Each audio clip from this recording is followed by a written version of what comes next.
my most recent book that came out last month was Rum Runners, the second batch.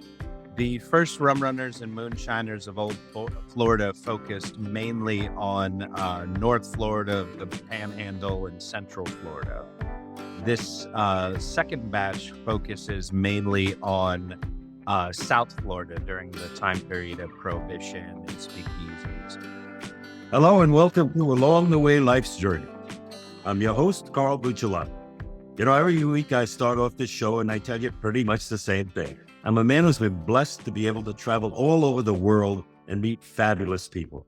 And those people have given me incentive and motivation to be more of a man myself. They contributed to who I became. One such person is here with us today. And it's ironic that I can say such a thing because I believe we've done the same for each other. This young man who's with us today is a marvelous person. I've known him all his life. He's one of my grandsons and a person I love dearly. Please welcome Bobby Buccellato, who is a history teacher, historian for the state of Florida, and author of 7 novels, a new podcast phenomenon, and a man who is just as prolific as can be when it comes to writing on a regular basis. Please welcome my grandson. Look at that face. Bob Buccellato. Welcome to the show. Hi, how are you, Poppy? Thank you very much. I know it's kind of a rarity for guests to say this to the host, but I love you very, very much. It is such a joy to see you. I miss you like crazy. Thank you for having me on your wonderful program. It's a joy. Thank you. Bob says he misses me because he now lives in Tallahassee, which is a full state away from me. He lives there with his lovely wife, Stephanie, and their 2 beautiful boys. And we'll chat a little bit about that as well as we go through the show. And as you can see, this young man is a full man. He's not just, he's a full man. But throughout his life, he and I have experienced many, many wonderful things together. I had the great occasion of traveling with him on cruises to Europe, to New York. Just he and I were 2 guys on the town in New York once, and we had such a wonderful time together. But I can tell you, the foundation of who he is, he's taken pieces of many people that have contributed to his life, and he's molded them into who he is. So, Bob, tell us a little bit about your story. Tell us a little bit about, you very kind to say how much you love me, and I do love you as your grandfather. But you had another very notable grandfather as well, and we'll chat about that as well, because I know he gave you some great inspiration for some of the books you're writing now. Well, I will say I really did hit the lottery when it came to not only family but grandparents. And in respect to my granddads, 2 very exceptional gentlemen, men of integrity, men of faith, who were leaders in their respective careers. Commerce and business and finance. He was more along education and then public service, but it enabled me to really see 2 sides of what I guess you could say modern Florida living and modern American life. You 2 were different in a lot of respects and a lot of your associations. And because of that, some kids, they get 2 grandpas that are, around the same circle of friends, the same lifestyle, same 2 flavors. And I was lucky. I got to see the whole landscape of what life was like. And between both of you, I met so many different interesting people. And I'm a uniquely lucky man. I will say that as far as my history is concerned, I'm definitely the kind of guy, at least in my writing, where I like to sort of catalog. I'm a great researcher. I'm a great cataloger.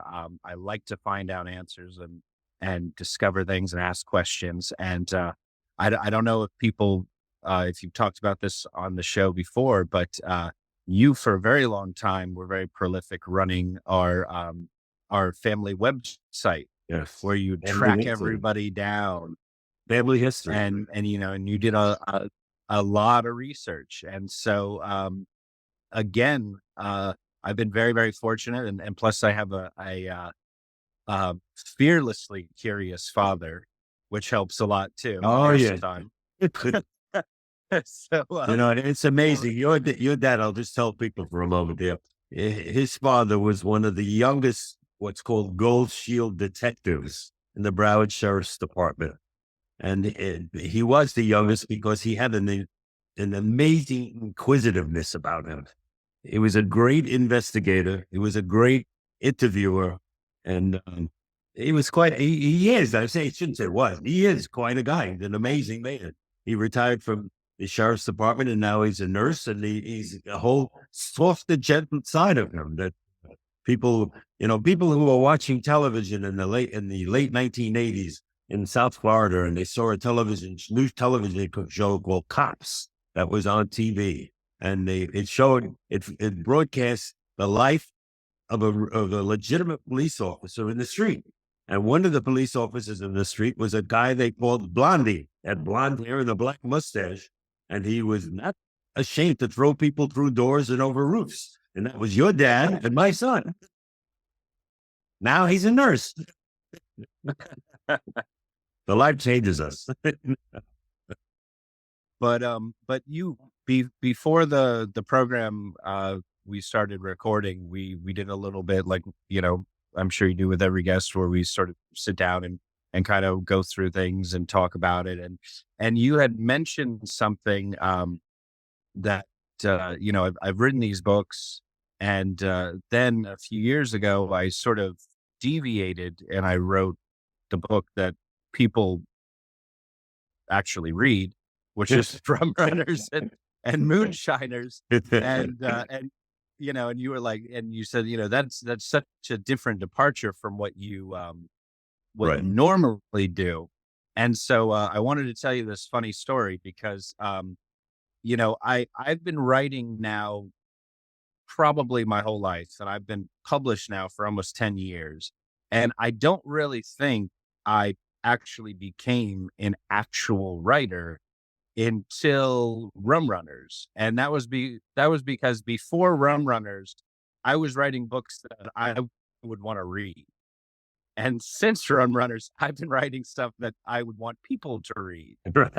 And I remember after my Jimmy Carter book, I was talking to the publisher, and they said, all right, so, do you want to do something else? And I said, yeah. And they said, well, what do you want to do? And I said, I'd love to write a book about the Florida legislature. And they said, yeah, I don't think we're going to. Nobody's going to read that. Yeah.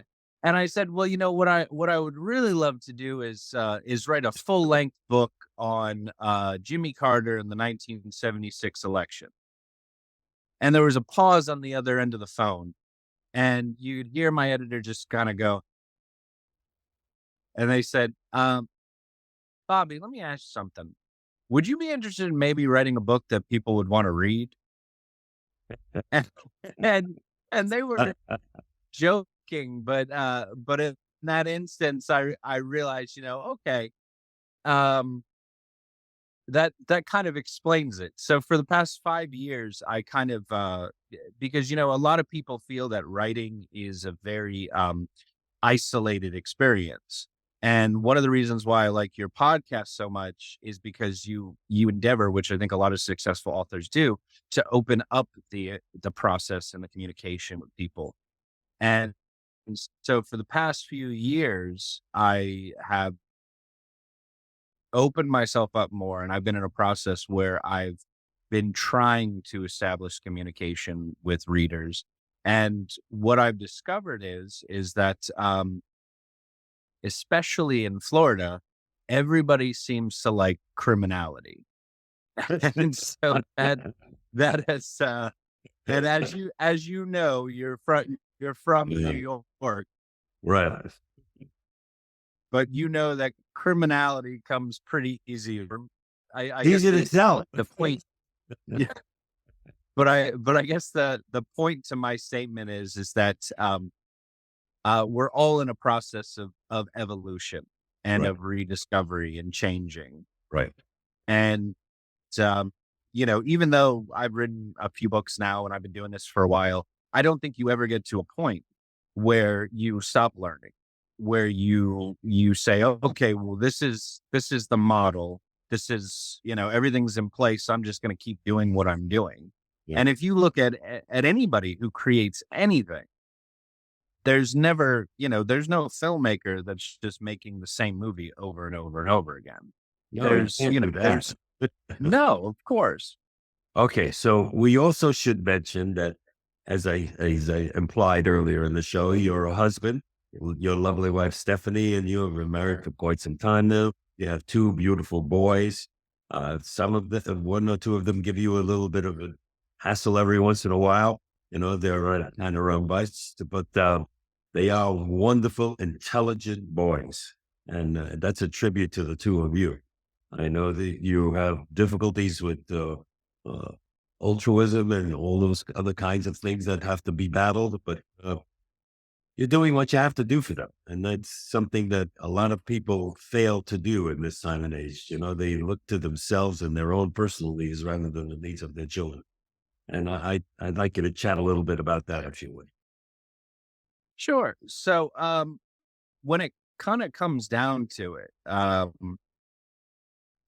my kids don't necessarily owe me anything in the sense that I chose to bring them into this world. Right. They really didn't have much of a say in it. So, I expect and hope to be loved by them and respected by them throughout my life.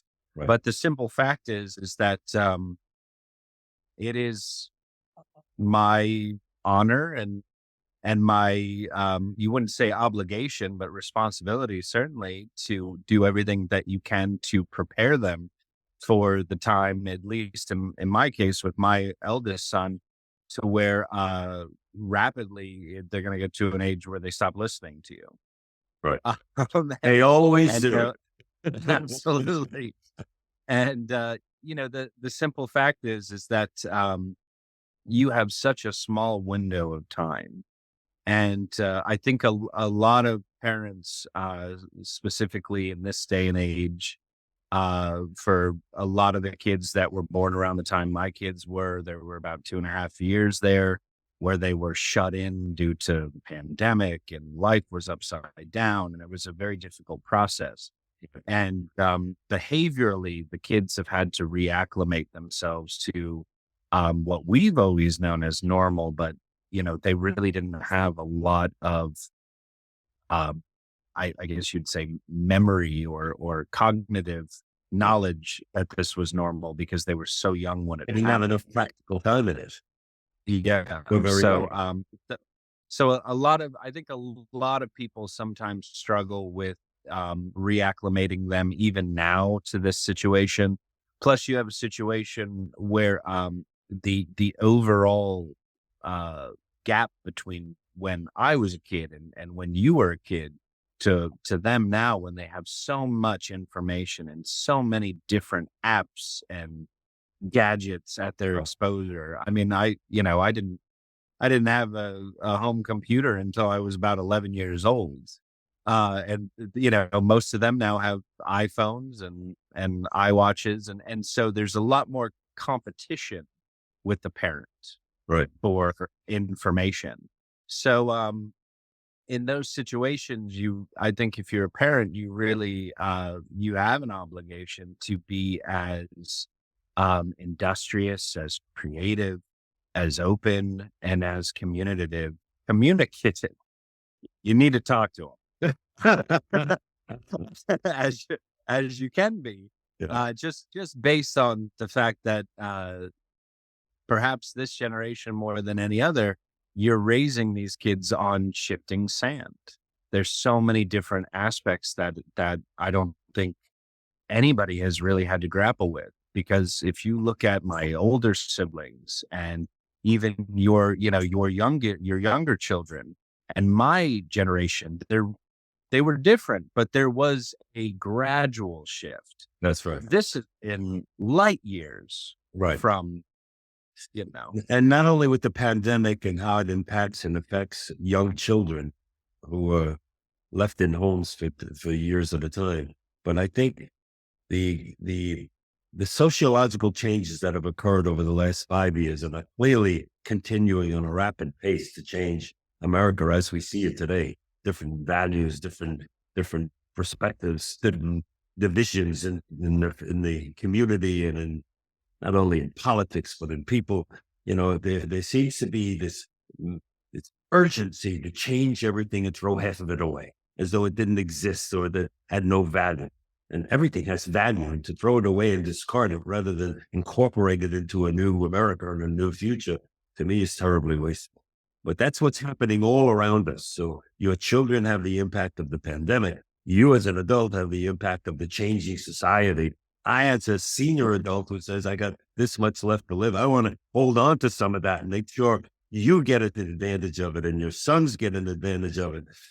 And yet I see it shifting away like sand through the fingers, and it's a very sad thing for me and many people in my generation to see the kind of changes that are going on. And hopefully there will be a redeeming light. You're a man of faith. I'm a man of faith. We know that anything could be changed. God can change anything. And there is a redeeming light in this world. And if you believe that there is evil parts of this world, you have to believe that there is good parts of this world as well. And I do believe that there's a very good part of this world. And I believe in a benevolent God who will bring his hand in and smooth the waters. If he could part the Red Seas and let the Hebrews go through safely, he can smooth the waters today. I mean, we just had yesterday this enormous hurricane that 6 days before nobody even knew was there. It was just a tropical storm. And then suddenly it's an enormous hurricane, 400, 500 miles wide, that did a tremendous amount of damage. And then a day later, it's off in the Atlantic Ocean like a little tropical storm again, as though it didn't exist. Look at the rapidness of that change. I mean, incredible. So you are in many, many projects. Tell us about some of your projects. Well, my most recent book that came out last month was Rum Runners, the second batch. The first Rum Runners and Moonshiners of Old Florida focused mainly on North Florida, the Panhandle, and Central Florida. This second batch focuses mainly on South Florida during the time period of Prohibition and speakeasies. After that, the project that I'm working on right now is called Lincoln's Ghost. Yeah. And it is about all of the paranormal and ghost folklore associated with the American presidency and Washington, D.C. Yeah. And after that, I am probably going to finish up my old Florida series with one that I guess you could considered a prequel to the Rum Runners, and it's dealing with pirates and explorers in Florida. Well, you've got yourself lined up. That with me, it would take me 100 years to write all that, but you're very prolific. You produce things so quickly. You don't need that chat IBM thing. What is it called? You just produce it like mad. It took me 50 years of journaling and 2 years of work to put together one book. You put 7 of them out there, and you just named 5 more that you're ready to go with in 10 years or less. So marvelous. Well, we talked a little bit about this, and we've talked about it often, but writing is really in a major sense my salvation. It is something that I need to do. There's a lot of different ideas that I have. There's a lot of different concepts that I want to explore. And especially this day and age, there is a lot more freedom and independence for a writer or an author than there was, say, 30, 40 years ago. Yeah. The literary world has changed in such a way that there are so many different avenues for a writer to establish relationships one-on-one with independent booksellers. So it really has made it a lot easier to produce rapidly, to produce independent from what the committee of editors Right. that normally make up a publishing house would feel is the best way to go, and to really present your material quickly. In a major sense, with streaming and podcasts and all of these different apps, including YouTube, uh, you see a lot of creatives transforming themselves into content creators. And so there's a lot more content now than there are people, hours of the day, hours of a lifetime to consume. Right. So it's a very, for somebody that creates, a very, very interesting time.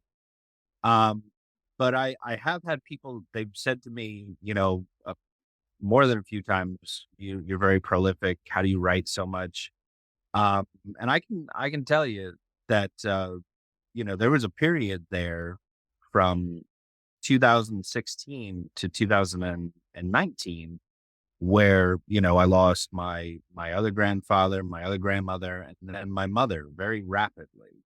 So, it was a situation where writing was my salvation. It was my way to sort of make peace, to get my head together, to have a goal, to have a set process for your day, to work in a timetable of, okay, I'm going to write for 30 minutes right now. Then in a few hours, I'm going to come back and write for an hour. And then I'm going to close off writing for 30 minutes. And you do that Monday through Friday. And so for about 2.5 years, that's what I did. I wrote at least 2 hours every single day just to,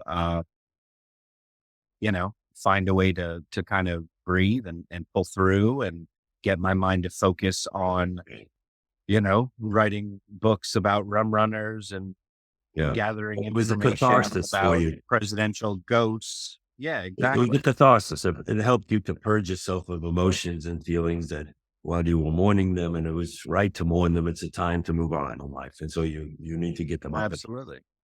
Yeah, I certainly understand that. You're a very deep man. There was a time in your life when people thought that you weren't so deep because you used to run around my pool with nothing but cowboy boots on up to your knees and And nothing else. and nothing else. And the boats would go by on the intercoastal and toot the horns and you'd wave in all your glory. Wonderful. You actually just reminded me of something my wife said about a half hour ago.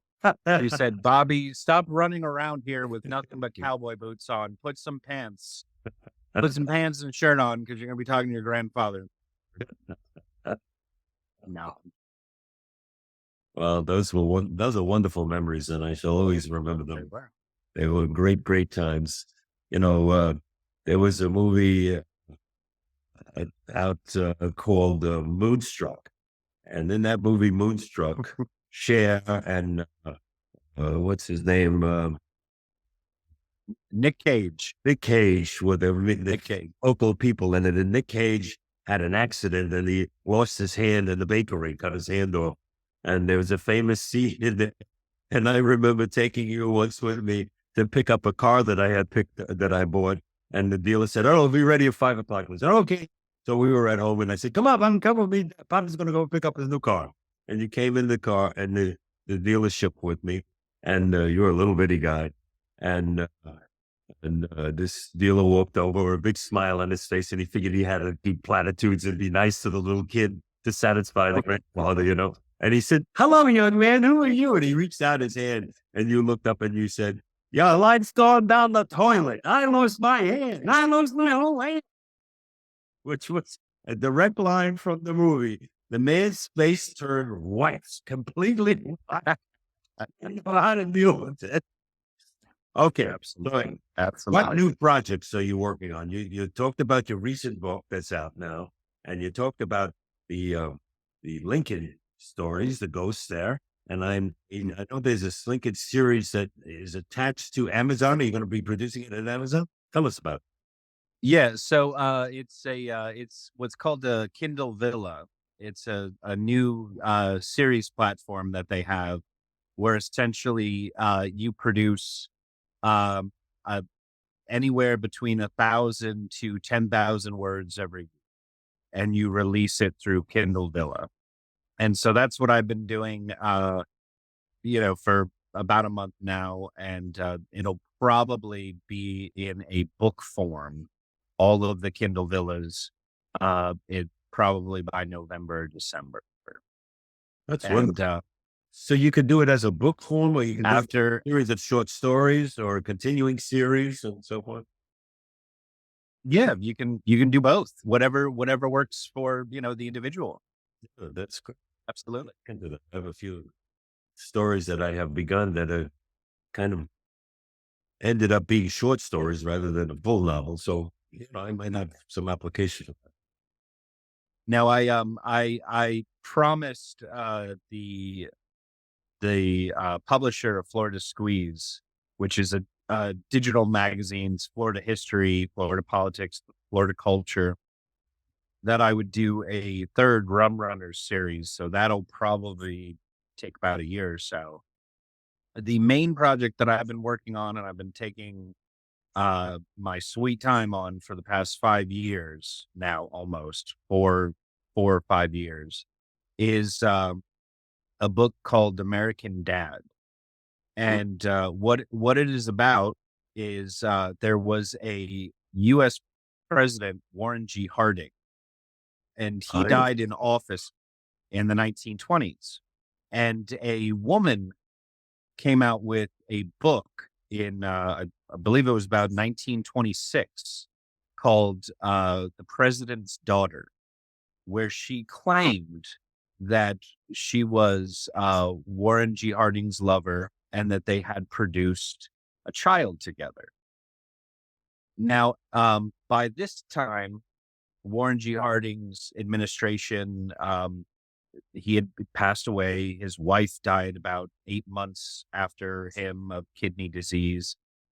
His administration was becoming scandal ridden because there were members of his cabinet that had sold federal lands to oil developers in what was called Teapot Dome. Yeah. So there was a lot of hostility about him. And then this taboo story came out. And it was a huge bestseller, this book that she wrote.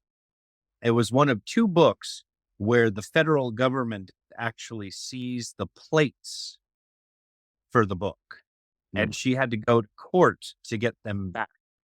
And this book sold hundreds of thousands of copies. People were having to purchase them, and they were being sold in brown paper bags. Undercover. They were. It was the yeah. The stuff was very implicit, very explicit. It read sort of like a romance novel. Well, his family denied it. Her family said, it's true, it's true. And, that the matter kind of ended.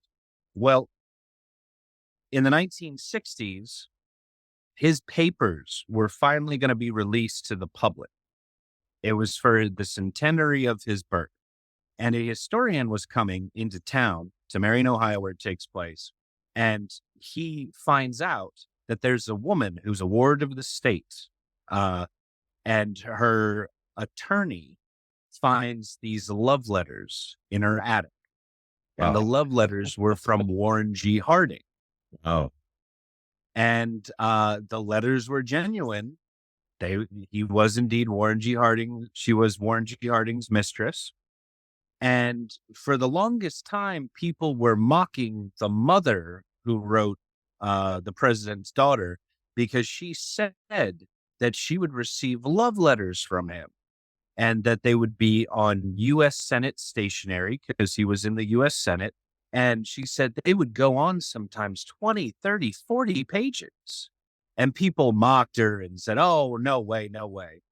Well, they found these letters from Warren G. Harding to another woman. And wouldn't you know it, they were on U.S. Senate stationery. And went on Some and of them on and were on. 20, 30, 40 pages. My goodness, what a foundation. So the family sues for the letters. A historian, you got to watch out for historians, people, realizes that the letters are going to be destroyed.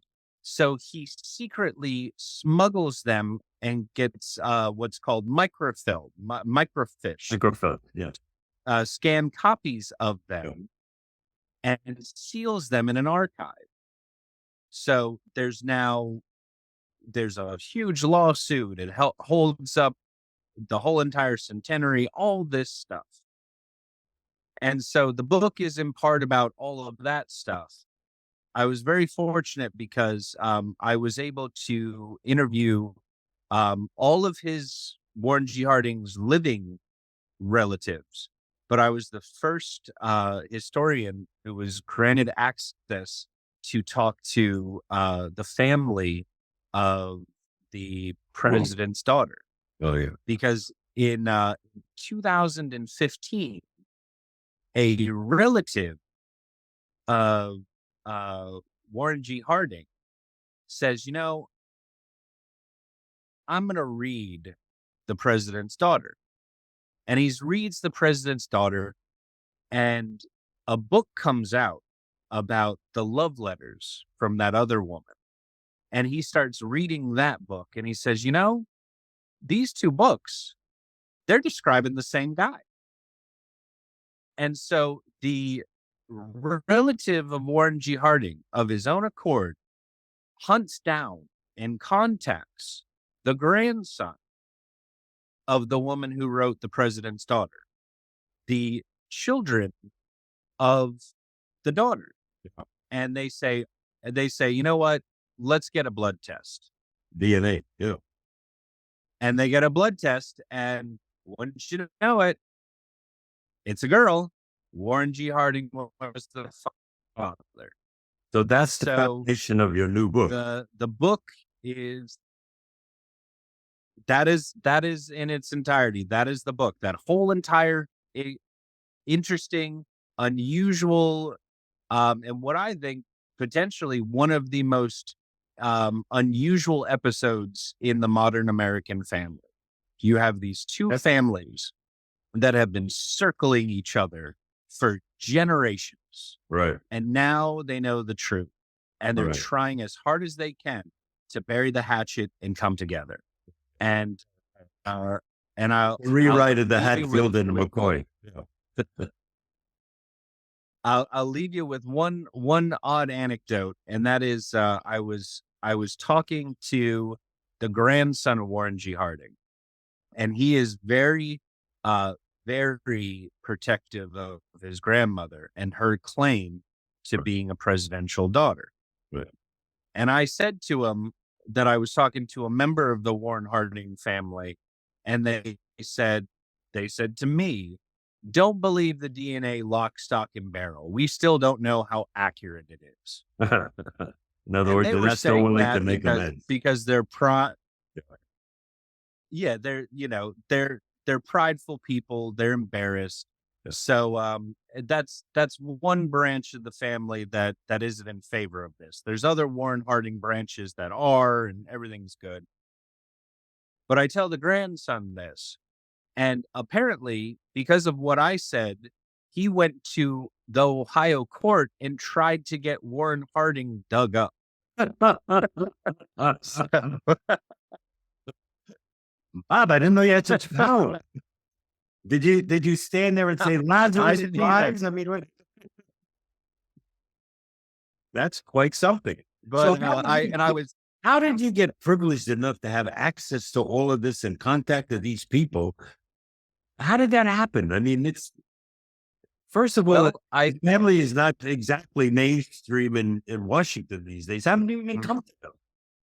Well, I did something that for a lot of people is the last resort that they use, and that is I called them up and I asked politely. You asked nicely. Yeah. I mean, Amazing. that is, I mean, but the reality is that, this Warren Harding is usually considered one of the worst presidents, and it's totally undeserved. I mean, he was a conservative. He was a conservative Republican. So for a long time, biographers, that would they'd Yeah. make these little cinder block Right. volumes of FDR and John F. Yeah. Kennedy and Right. LBJ and Lincoln. Right. They'd say, "Oh, you know, Harding." But the reality is that he was a good man. Uh, he was a screw up, but he was a good guy. He really never had his day in court Yeah. because the people that really loved him and cared about him, his family, trying to protect him, they sealed all of his information.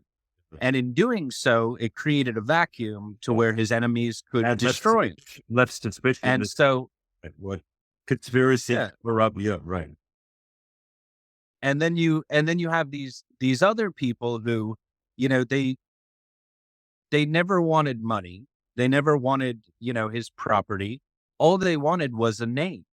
They Yeah. wanted an identity. To be recognized. And so now you have this very interesting dynamic where you have this one wing of his family is ready to move on, they had a party and they're hiding this very interesting American life Right. for no reason. Which And then you have eventually will be on Netflix. and, and then you have these other people who they have an opportunity now to potentially have you know their own identity. And it's a wonderful, interesting story. And it's the thing that I like the most about it, it's an unusual aspect of an American president. It's Right. not cradle to grave. He's Harding himself is only in about 5 chapters of the Yeah. book. Right. So much of it is Right. these strange people that are trying to protect and undermine. It's the vendetta that carries on afterwards, long after the actual people. That's so true in all things like this. Long after the two people who caused the friction are gone, the Mhm. vendetta carries on, and nobody even knows why it started in the first place. Absolutely. Absolutely. And Yeah. and you have this situation where you really have an opportunity for these two people to potentially purge their bloodline. And and there is there I mean there we could be here talking for 8 hours about this. There's so many, but uh they found a vial of his blood, Harding's blood, at the Ohio Historic Society. And They validated it was his. it it was labeled his. Uh, And because apparently, presidents, they have to keep some of your blood. And when he was traveling to San Francisco where he died, he wasn't well. So they had some of his blood just in case. I assume that's what the reason was, but some historians found it and they notified Peter Harding, who was arranging the DNA. And he tried to get the vial of blood because he thought, well, hey, you might not even need me. yeah. And this was back in 2013. Keep in mind, the blood disappeared. So this And just the shows, thing goes on. yeah. I mean, this just shows you the paranoia of some of these people. They, and the thing is, what are you covering up? He's not running for reelection. At this point, what's the difference? The daughter is Yeah. pregnant. And a prodigy is alive. No. And that is, and that's the thing that her grandson was even saying. He's like, my God, my grandmother's gone, my mother's gone, the inheritance is already spent. His house is owned by the state of Ohio. You What know, I mean, possibly there's gain nothing. what could they possibly gain other No, than the acknowledgement? That's it. there's nothing to hide at this point. Amazing. Well, Bob, we're at the end of our queue here. I could go on talking to you, as you said, for 8 hours, but we'll have to do this again. I loved having you on the program. You're a Love wealth having of you. information. You're certainly a very interesting and sophisticated guy, and I just loved you entirely. Ladies and gentlemen, I hope you did enjoy this show. If you did, you know what to do. Subscribe, like the usual garbage that everybody tells us to do. But anyway, you will be able to find all of Bob's contact information in the show notes. They'll all be live links, so you can link back to his website or to his email address or wherever you want to contact him and ask questions about Harding and the potential third woman that he had. Who knows? You never know what you might come up with Bob. So please feel free to contact him. I'm sure he'd be happy to to speak to you. I want to remind you also that if you have a suggestion for a guest on the show like Bob, please do write in and tell us who you think is a good potential guest here, with the main thought being that we want people who can tell their story properly and motivate and incentivize other people to do the same. Because I know you have a story. You have a unique story, and no one can tell it like you can. Write it down. Tell it to your friends and neighbors and your loved ones.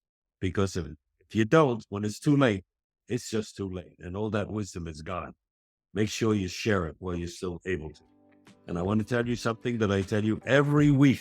It is an essential part of who I am as a person. I believe it. This big blustery guy from Brooklyn will tell you this. So grab somebody in a bear hug. Tell them you love them today. You may be the only person to tell them those words today. Make sure you tell them you love them. I love you always, Bob. Always. I love you. I love you. Bye, guys. Come back and see us sometime soon.